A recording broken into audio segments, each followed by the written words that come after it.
Bonjour et bienvenue sur le stand de Audi au CES 2016. On est en particulier dans une partie qui présente les dernières innovations en termes d'éclairage, de feu. On a ici les deux premières technologies qui sont actuellement sur le marché.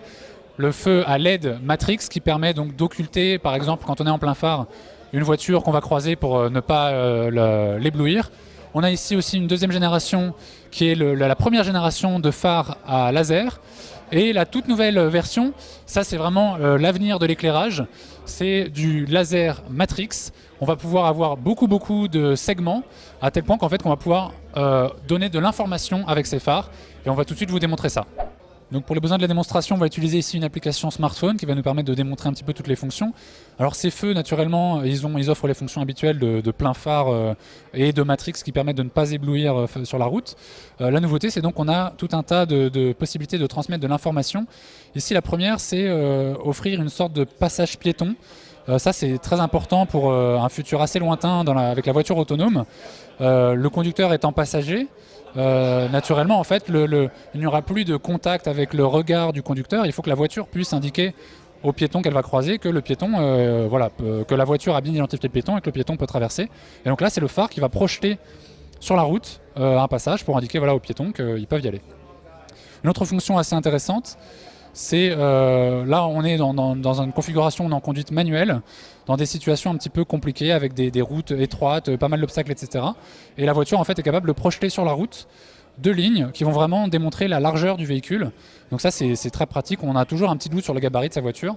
Et là on peut projeter sur la route vraiment la largeur de la voiture et on sait du coup si on peut passer entre un camion et un mur, quelque chose comme ça.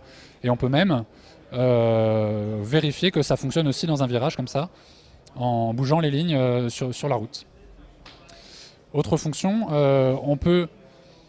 en fait, la voiture peut indiquer au conducteur sur la route, non, et même pas en utilisant un HUD ou un écran sous le regard, on peut vraiment projeter sur la route des informations et dire au conducteur qu'il peut avancer, qu'il doit ralentir, qu'à la prochaine intersection, il va devoir tourner vers la gauche, vers la droite, etc.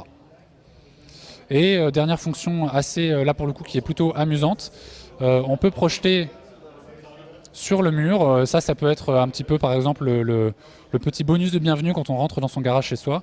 On peut projeter un logo ou même un mot sur le mur en face. Donc ça démontre un petit peu la précision du système.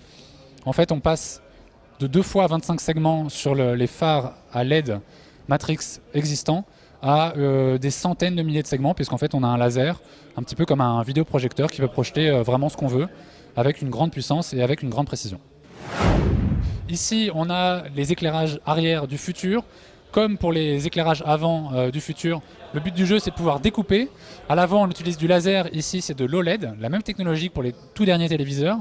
L'intérêt de l'OLED on le sait, c'est que c'est le panneau en lui-même qui s'éclaire, c'est pas une source ponctuelle lumineuse, c'est vraiment toute une surface qui peut s'éclairer. Le gros intérêt aussi c'est qu'on peut segmenter, là on le voit, on a vraiment des surfaces de 20 cm² qu'on peut découper en plusieurs parties. Ça a un gros intérêt esthétique, c'est qu'on peut vraiment animer son phare. Ça pourrait aussi avoir un intérêt sécuritaire et d'information, c'est qu'on peut imaginer à terme de transmettre de l'information par ce biais-là, avec des animations qui vont aller de gauche à droite, avec de l'éclairage plus ou moins puissant en fonction de la puissance du freinage, ce genre de choses. Et il y a encore une étape supplémentaire qui est pour disons encore dans 5 ans dans le futur, c'est l'OLED flexible. Ça on commence aussi à en parler dans l'électronique grand public pour les écrans de smartphones, de télévision, etc. Là on l'a aussi sur des feux arrière de voiture et ça permet vraiment d'avoir des sculptures, des sortes d'œuvres d'art sur des phares. Donc tout ça voilà, c'est le futur du phare à horizon 5-10 ans. On va passer vraiment de l'éclairage bête et méchant à une nouvelle génération de phares qui sera en plus de juste éclairée, qui sera sécuritaire, informative et beaucoup plus esthétique.